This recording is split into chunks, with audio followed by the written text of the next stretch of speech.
Iran has reverted strict control of the Strait of Hormuz to the Iranian armed forces.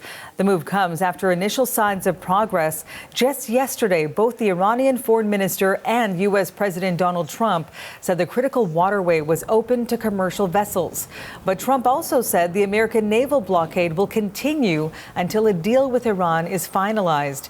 In response to that blockade, Iran today reversed course and returned to the more limited passage of ships. For the latest on the back and forth, CBC's Julia Chapman is following this story from London.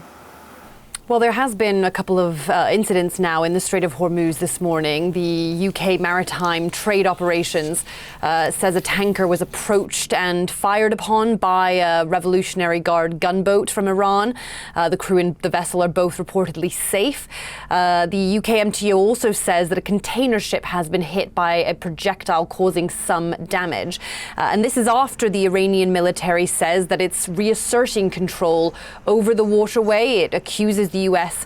of piracy because of that blockade, the American Navy preventing ships from leaving and entering Iranian ports. Earlier, there had been some ships that were moving from the Gulf through the strait, but traffic does appear to be slowing down again.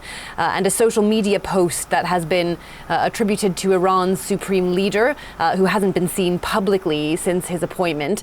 That post says that Iran's valiant navy is ready to inflict new bitter defeats on its enemies.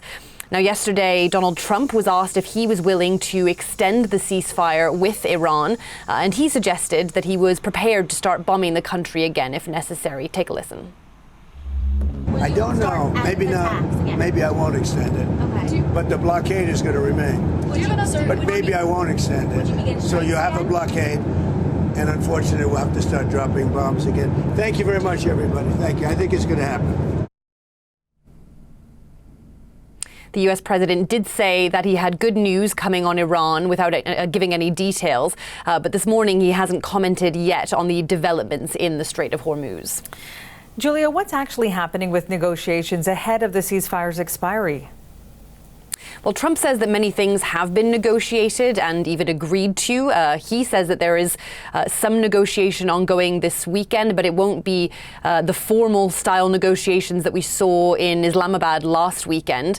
Iran's deputy foreign minister said today that a new date for those kind of talks can't be agreed until there's a framework in place. And with that in mind, the Pakistani mediators are carrying out shuttle diplomacy, trying to get an agreement behind the scenes. But the sticking points are all really technical ones, issues like nuclear negotiations that have taken in the past months and years to negotiate. So it's difficult to see how a wide-ranging peace deal on those kind of issues could be arranged in the next few days. There is some talk of extending the ceasefire between Iran and the U.S., although as we've been hearing, Trump is, at least publicly, a bit dismissive of that idea. Julia Chapman.